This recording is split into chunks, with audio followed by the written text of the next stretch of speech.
ইৰাণী আৰু প্ৰহ্লাদ যোশীকো লগ কৰিছিলোঁ স্মৃতি ইৰাণীজীৰ লগত মূল কথাটো আছিল যে আমাৰ ছ'চিয়েল ৱেলফেয়াৰৰ যিটো ছাপ্লিমেণ্টাৰী নিউট্ৰিশ্যন প্ৰগ্ৰেম তাত কেনেকৈ স্বচ্ছতাৰে আমি 300 দিনৰ খোৱা শিশুক দিব পাৰোঁ আজিলৈকে আমি খোৱাটো 300 দিন গৈ নাপাওঁগৈ 250 দিনমানত ৰখি যায় গতিকে কেনেকৈ 300 দিনে আমি খোৱা দিব পাৰোঁ সেইটো এটা প্ৰহ্লাদ যোশীৰ লগত কথা বতৰা হৈছিলে যে কাৰ্বি আলং আৰু নৰ্থ কাছাৰত কেইবাটাও কয়লাৰ খনি আছে কিন্তু তাত লিগেল মাইনিং নোহোৱাৰ কাৰণে ইলিগেল মাইনিং হৈ থাকে সেইকাৰণে মই তেখেতক কৈছিলোঁ যে আপুনি লিগেল মাইনিং কৰি দিয়ক যাতে চৰকাৰেও ৰাজহ পায় আৰু জেনেৰেলি ইলিগেলিটিটো বন্ধ হয় গতিকে এইখিনি আলোচনা amid possibilities of a talk with Ulfa, you made NSA last time and this time also. So any development or what is your opinion on that? When the talk is possible? On that discussion with Alpha, it is a very peculiar situation. Alpha is of the view that they will discuss only sovereignty. And right from the President of India to a MLA, everybody take oath to protect the sovereignty. So either of the party has to, either I have to define my oath or Paresh Barua has to come discussion saying that okay we will not discuss sovereignty. So that is not happening. Both the party is firm on their stand. Now we have to find out a via media. So some people are working on this and let's see how things develop. So eri dibo lage buli moi kane noko kan teu to gute jibon hetu kotha kane ase moyo eri dibo noaru definitely teu eri dibo noare gotike duitar majot সম্মানজনক মধ্যম পন্থা কি হ'ব পাৰে কথাটো যে মই যদি আজি পৰেশ বৰুৱাক কওঁ যে আপুনি সাৰ্বভৌমত্ব এৰি দিয়ক তেতিয়া মই আলোচনা কৰিম তেতিয়ালে তেওঁ কি আলোচনাত আহিব তেওঁটো আলোচনা নাহিব তেওঁ ক'ব তো মই এইটো কথাৰ কাৰণে আজি ইমান দিনে যিখিনি কৰিছো এইটো কথাৰ কাৰণে কৰি আছো আৰু ময়ো সাৰ্বভৌমত্ব পাতিব নোৱাৰো কাৰণ মোৰটো অষ্টুৱে সাৰ্বভৌমত্ব যদি মই সাৰ্বভৌমত্বৰ কথা পাতি দিওঁ মইতো মন্ত্ৰী মুখ্যমন্ত্ৰী হৈ থাকিব নোৱাৰো গতিকে এই দুইটা এক্সট্ৰিম এতিয়া এই দুইটা এক্সট্ৰিমৰ মাজত মধ্যম পন্থা কি হ'ব পাৰে কিবা এটাতো ৰাস্তা ওলাব লাগিব মাজেদি খোজকাঢ়াৰ সেইকাৰণে পৰেশ বৰুৱাৰ লগতো কিছু লোকে কথা পাতি আছে মোৰ লগতো কথা পাতি আছে মই দিল্লীৰ লগত কথা পাতি আছো সেইকাৰণে মই আশাবাদী কিন্তু এনেকুৱা নহয় যে অহা কালিয়ে কিবা এটা হ'ব কিন্তু স্লোলি আলাপ আলোচনাৰ এটা ৰাস্তা মুকলি কৰাৰ চিন্তা কৰি থকা হৈছে আৰু ৰাস্তাটো এনেকুৱা হ'ব লাগিব যে সন্মানজনক আৰু পৰেশ বৰুৱাৰ লগত এনেকুৱা নহয় যে আপুনি আৰু সাৰ্বভৌমত্ব এৰি দিয়ক কালি গুৱাহাটীত আহি কথা পাতক সিজফায়াৰ কৰক ডেজিনেটেড কেম্পত যাওক তেনেকুৱাটো নহয় এটা সন্মানজনক ব্যৱস্থা এটা হ'ব লাগিব গতিকে মই তেওঁৰো কম্পালচনটো বুজো তেওঁ আমাৰ কম্পালচনটো বুজিলে দুইটাৰ মাজত কৰবাত ৰাস্তা এটা ওলাব নাগালেণ্ডৰ মুখ্যমন্ত্ৰীক যোৱাকালি লগ কৰিছে নাগালেণ্ডৰ যি ভূমি বিবাদ চলি আছে সেই সন্দৰ্ভত কিবা আলোচনা হৈছে কিবা মীমাংসা হৈছে নেকি নাগালেণ্ডৰ আৰু মিজোৰামৰ দুইগৰাকী মুখ্যমন্ত্ৰীকে কৈছো যে আজিকালি আমি স্যাটেলাইটৰ পৰা গম পাওঁ আজি যেটো স্যাটেলাইট পজিশন আজি কোনো ঘৰ নাই অহাকালি ঘৰ বনালে আমি গম পাওঁ গতিকে মই দুইজন মুখ্যমন্ত্ৰীকে কৈছো যে আমি ষ্টেটাসকো মেইনটেইন কৰিব লাগে আৰু কোনে আগবাঢ়ি আহিল পিছ পৰি গ'ল এই গোটেই কথাটো স্যাটেলাইটত চালে আমি গম পাওঁ 9 তাৰিখে মিজোৰামৰ মুখ্য সচিব আৰু অসমৰ মুখ্য সচিবৰ মাজত দিল্লীত আলোচনা হ'ব আৰু মই ইতিমধ্যে জোৰামথাঙ্গা ডাঙৰীয়াক চিঠি লিখিছো যে স্যাটেলাইট ইমেজৰ ভিত্তিত আমি যদি ষ্টেটাসকো মেইনটেইন কৰো তেতিয়ালে আমাৰ মাজত কোনো সংঘাত নাথাকে আৰু যিখিনি অসমৰ স্কুলটোল বোমত বিস্ফোৰিত হৈ বেয়া হৈছিল লৰা ছোৱালী পঢ়িব পৰা নাই স্কুলটোলখিনি বনাব দিও আৰু আৰু নাগালেণ্ডৰ মুখ্যমন্ত্ৰীকো মই এই কথাই কৈছোঁ যে বিষয়টো যিহেতু সুপ্ৰিম কোৰ্টত আছে গতিকে আমি স্থিতাৱস্থাত থাকিব লাগে আৰু লাহে লাহে চৰকাৰৰ মাজতো কথা পাতি থাকিব লাগে যে কিবা পাৰ্মানেণ্ট সলিউশ্যন ওলাব নেকি Yes, sir. How do you find this? On 9th,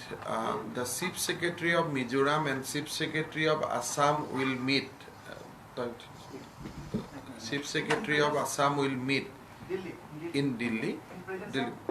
No, in present. This is a bilateral Sir, discussion. how do you find this situation? Because one after another clash with other states is going on. First Nagaland, then Arunachal, then again Mizoram. How do you find this? This is the destiny of Assam. Unfortunately, with Arunachal, with Meghalaya, with Nagaland, and with Mizoram, we have border dispute. That is the destiny. That is the fact. So as long as this dispute remain, so there will be some issue which will keep on erupting on both sides. So it needs matured handling. So I আৰু think এটা we প্ৰশ্ন have আছিলে, we have started the process of handling the issue, and we are defending our border also very firmly. At the same time, we are also talking to my counterpart states for some amicable solution. Sir এটা বিষয় দেখা গৈছে আপুনি ইতিমধ্যে গৃহমন্ত্ৰীক সাক্ষাতো কৰিছে সেই বিষয়টো আলোচনাও কৰিছে যে অপৰাধৰ ক্ষেত্ৰত অসমে যথেষ্ট অপৰাধীৰ বিৰুদ্ধে অভিযান চলাইছে শেহতীয়াকৈ দেখা পোৱা গৈছে যে আৰক্ষীয়ে মানে গুলীচালনা পৰ্যন্ত কৰিছে এই অভিযান আৰু তীব্ৰতৰ হোৱাৰ সম্ভাৱনা আছে বহুত তীব্ৰতৰ হৈ আছে যোৱা কালি ৰাতিপুৱা মৰিগাঁৱত এটা সংঘৰ্ষ হৈছে গধূলি কাৰ্বি আংলঙত সংঘৰ্ষ হৈছে মাজনিশা আমাৰ গোটেই অসমৰ যিটো গৰুৰ ব্যৱসায় এইটো প্ৰায় 1000 কোটি টকা মাহত ট্ৰানজেকশ্যন আছিলে সো এই গোটেই ব্যৱসায়টোৰ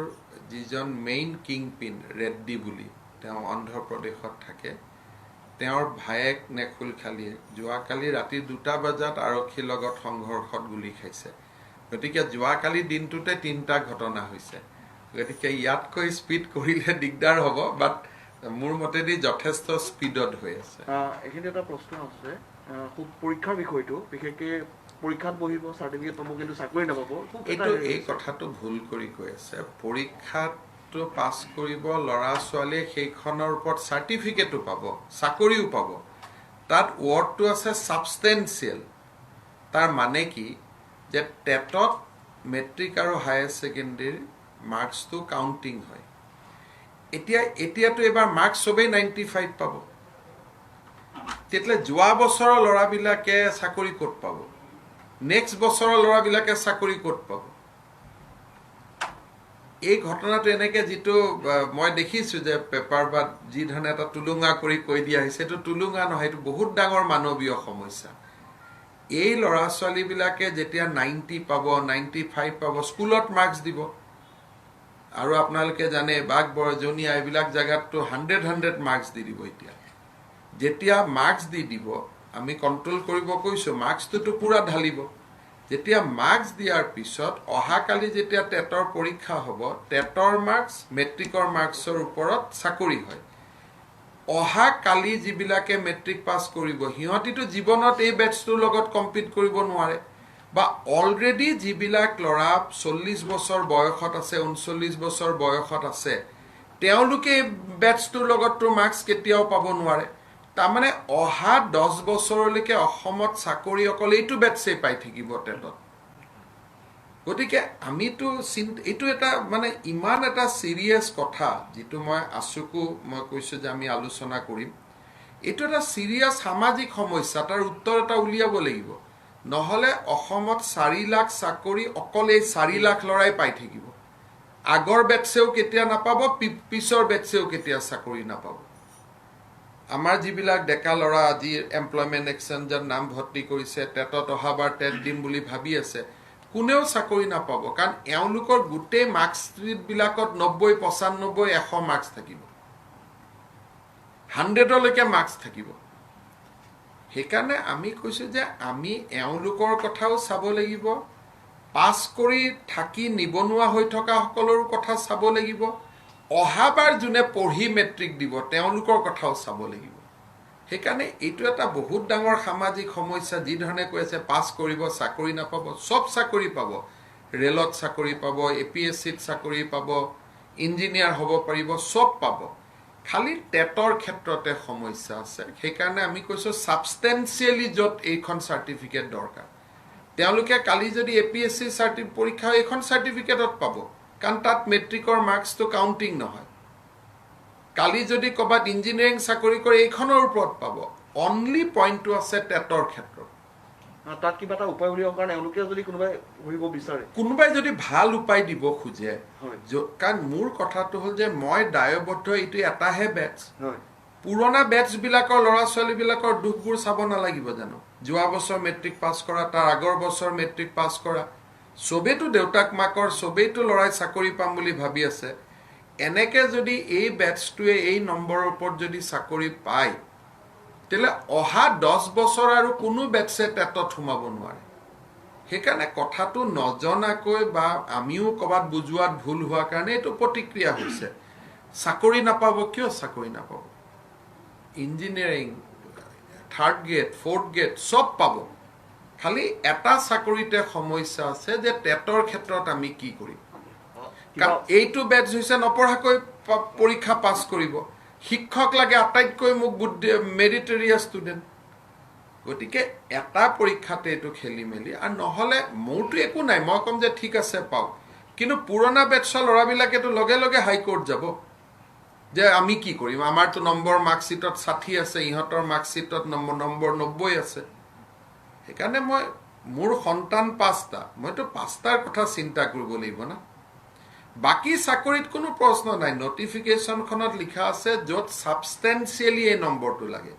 অসমৰ কোনো চাকৰিৰ ক্ষেত্ৰত মেট্ৰিক হাই সেকেন্ডাৰী নম্বৰ আমাক দৰকাৰ নাই কাৰণ সবতে ৰিটেন ইন্টাৰভিউ হয় সেইকাৰণে এইটো কোনো বিতৰ্কই নহয় এইটো বুজাল সবে বুজিব হয়তো অলপ আমাৰ ফালৰ পৰা বুজোৱাত অসুবিধা হৈছে মই গৈ পেলাই সকলোকে বুজাই দিম আৰু এটা প্ৰসংগ আছিলে দেখা পোৱা গৈছে যে কাৰ্বি আংলঙৰ এগৰাকী যুৱতী আৰু এজন যুৱক হাৰিয়ানাত তেওঁলোক মৃত্যু মুখত পৰিছে ৰহস্যজনকভাৱে ইতিমধ্যে কনৰাড চাংমাই এই সম্পৰ্কে টুইট কৰিছে আমি হাৰিয়ানাৰ ডিজিপিৰ লগত অলৰেডি সম্পৰ্কত আছো আমাৰ তদন্ত অলৰেডি মোৰ ডিজিপি আৰু হাৰিয়ানাৰ ডিজিপি অলৰেডি কথা পাতি আছে Sir, your recent statement appealing the minority communities in Assam to go for population control measure has raised a nationwide political controversy. Do you believe that the opposition are trying to I think this is not a debate about opposition and position. Tomorrow I am going to meet 150 Muslim intellectuals. And during last 1 month I met both the faction of all Assam minority students. And everybody has said that population is a problem, we need to resolve it. So in Assam there is no controversy. Now the outside people, if they do not understand the seriousness of the situation and they create controversy merely because a BJP chief minister has said this. So this cannot be a controversy. People should welcome if somebody is trying to eradicate poverty, illiteracy among the minority people. This is a positive step. পাঁচটা সংগঠন আদিবাসী সংগঠন যি আছে চিছফেয়াৰ group তেওঁলোকৰ লগতো আলোচনা কৰা চলি আছে আলাপ আলোচনা মই কথা বতৰা পাতিয়ে থাকো সদায় ৰাতি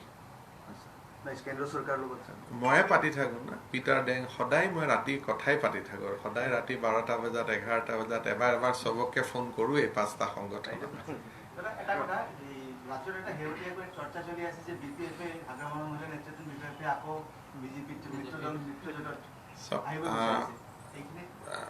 বৰ্তমান আমি কোনো পলিটিক্যাল কথা পাতা নাই কাৰণ মোৰ হাতত 75 সিট আছে 3টাকৈ বাই ইলেকশন আছে গতিকে এতিয়াতো বিজেপি কোনো মেজৰিটিৰ কাৰণে সিট নালাগে সেইকাৰণে আজিৰ দিনত ৰাজনৈতিক কোনো আলাপ আলোচনা মই কাৰো লগত কৰা নাই মোৰ টোটাল ফোকাসটো হৈছে এডমিনিষ্ট্ৰেশ্যন আৰু গতিকে পলিটিক্যাল ডিসকাশন কাৰো লগত নাই এখানে এটা প্ৰশ্ন আছে অখিল কিন্তু আমি এটা প্ৰশ্ন কৰিম যে যেতিয়া আমাৰ হেৰি হয় যেতিয়া ইলেকশন আহিব তেতিয়া সকলোকে এপিল কৰিম যে বিজেপিৰ এগেইনষ্টত প্ৰাৰ্থী দিব নালাগে বুলি অখিল গগৈ ডাঙৰীয়া জামিনৰ দোষমুক্ত হ'ল নিয়াৰ গোটেই প্ৰক্ৰিয়াটোৰ পৰা গতিকে এই সম্পৰ্কত আপোনাৰ প্ৰতিক্ৰিয়া কি কাৰণ তেওঁ ইমান দিনে GMC মইতো এটাই কথা জানো মই GMC ডক্টৰবিলাকক সুধিছো যে আপোনালোকে বেমাৰী বুলি কৈ থকা মানুহজন ইমান এক্টিভ কেনেকে হৈ গ'ল এতিয়া GMCৰ ওপৰত এটা আই থিংক আমি GMC ডক্টৰবিলাকক সুধিছো যে পেইং কেবিন এটা ইমান দিনটো কোনোবা দুখীয়া মানুহক বঞ্চিত কৰি থকা হৈছিলে এটা পেইং কেবিনত 1 বছৰ এজন মানুহ আছে ইটোৰ পিছত সিটো বেমাৰ আজি ফিস্তুলা কালি পাইলছ কালি সাইকেট্ৰিকেলি আপসেট মানে 12 বিধমান বেমাৰৰ সাৰ্টিফিকেট আৰু এতিয়াতো একদম ধুনীয়াকৈ ঘূৰি আছে তাৰমানে মোৰ গোটেই প্ৰশ্নটো ডাক্তৰখিনিৰ লগত এইখন কি সাৰ্টিফিকেট আছিলে বেমাৰ আছিল নে নাই গতিকে এইটো এটা বহুত লাখ টকাৰ প্ৰশ্ন হৈ গৈছে এইবিলাক কথাত ইনকুৱাৰী কৰাটো ভাল নহয় বা ইমান মানে কোনো সংঘৰ্ষ বা পলিটিকেল ডিফাৰেন্স ব্যক্তিগত পৰ্যায়লৈ লৈ যাব নালাগে আৰু ইনকুৱাৰী কৰা ঠিক নহয় কিন্তু এটা যে এই যে অপৰাধী হলে বা যিকোনো অপৰাধী হওক বা যিকোনো দোষমুক্তই হওক মেডিকেলত আহি যে পুৰা নিগাজিকৈ বহি লয় আৰু জামিন লোৱা দিনাখনে ভাল পাই যায় এইটো কি ভিটামিন জানি থলে আমাৰো কেতিয়াবা লাভ হ'ব ইলেকশ্যন কৰি যেতিয়া আমাৰ ৰাতি ভাগৰ লাগে সেই ভিটামিনটো আমিও যদি খাই দিওঁ আমাৰো দুখ আমাৰো ভাগৰ চব নোহোৱা হৈ যাব গতিকে সেই ভিটামিনটো গুৱাহাটী মেডিকেল কলেজে আমাক চবক জনাই দিলে তেতিয়াহ'লে আপোনালোকে সাংবাদিক কেতিয়াবা কষ্ট কৰি ৰাতি ভাগৰ লাগে ৰাতিপুৱা কাম কৰিব মন নাযায় গতিকে আমাৰ GMCত আৱিষ্কাৰ হোৱা এই পাৰ্টিকুলাৰ ভিটামিনটো যদি আমি পাই যাওঁ তেতিয়াহ'লে আমাৰ চবৰে ভাল গতিকে সেই ভিটামিনটোৰ নামে জানিব লাগে বাকী একো কথা নাই অখিল গগৈ কৈছে আৰু 26ত তেখেতে চৰকাৰ কৰিম বুলি কৈছে ডেফিনেটলি চৰকাৰ কৰাটো সকলোৰে অধিকাৰ আছে এইটোতো কিয় আপুনি চৰকাৰটো CPMLও কয় CPIও কয় আমাৰ UDFও কৈ আছে কিন্তু আজিৰ ডেটত চৰকাৰ কৰাৰ সম্ভাৱনাটো UDFৰ বেছি আছে কাৰণ তেওঁলোকে ভোট বেছি পাই আছে নহয় আপোনালোকে যদি চাই এটা কম্পেয়াৰ কৰে যে অখিল গগৈতকৈ বদৰুদ্দিন আজমলে বেছি ভোট পাইছে গতিকে এতিয়া নিউট্ৰেলি যদি আমি চাওঁ চৰকাৰ কৰাৰ কাৰ সম্ভাৱনা আছে আজমলৰ সম্ভাৱনাটো বেছি ভোটৰ যদি বাকচ গন্তি কৰে আৰু বাকি কথাটো অখিল গগৈ কৈছে যে এইবাৰ যি বিগত ইলেকশ্যনত যদি তেওঁ বাহিৰত থাকিলে হয় তেতিয়াহ'লে বিজেপিক তেওঁ জিকিবলৈ নিদিলে হয় সব মই এটাই কথা জানো যে মই শব্দটো খুব বেয়া যদি ক'লেহেঁতেন আমি বাহিৰত থাকিলেহেঁতেন শুনি ভাল লাগে বাকীটো তেওঁৰ কথা হয়তো হয়ো তেওঁ থাকিলে হয়তো কিবা বেলেগ ৰিজাল্ট হ'লহেঁতেন সেইটোনো মই কেনেকৈ চাম মইতো সেইটোতো অকল ভগৱানেহে জানিব সেইটো ভগৱানে কি ভাবি থৈ দিছে ভগৱানৰ হয়তো ইচ্ছা আছিল মই মুখ্যমন্ত্ৰী হওঁ গতিকে এইটো ওপৰৱালাৰ কথা আমিতো ভগৱানক বিশ্বাস কৰা মানুহ Sir, on many occasions you have praised your predecessor Sarbananda Sonowal for his clean image, for running the government. ইমান যে কথা কৈ আছে কোনটো পেপাৰত উঠিব Sir, do you believe that there is possibility for induction of Sarbananda Sonowal in the cabinet expansion of Narendra Modi? He is our leader. So beyond that, I cannot comment on what will happen to on Delhi because we have no power.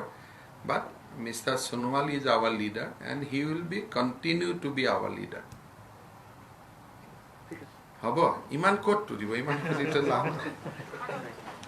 আপুনি আজি আছে না যাব ভাই সাহেব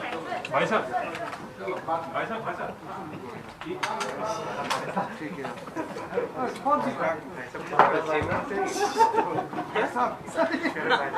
पहले ठीक है